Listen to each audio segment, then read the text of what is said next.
So hanap ko diri sa trail.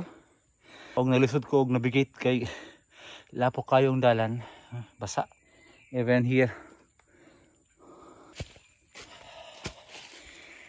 So now still 4 o'clock, 4:30 in the afternoon, but the trail is getting dark. I need to run more 4 kilometers from here to the outskirts of this mountain. This is Taganaan Mountain.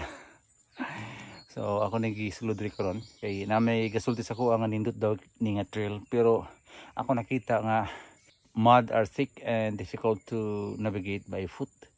You need to be very careful because your foot will be stuck easily on the soft surface.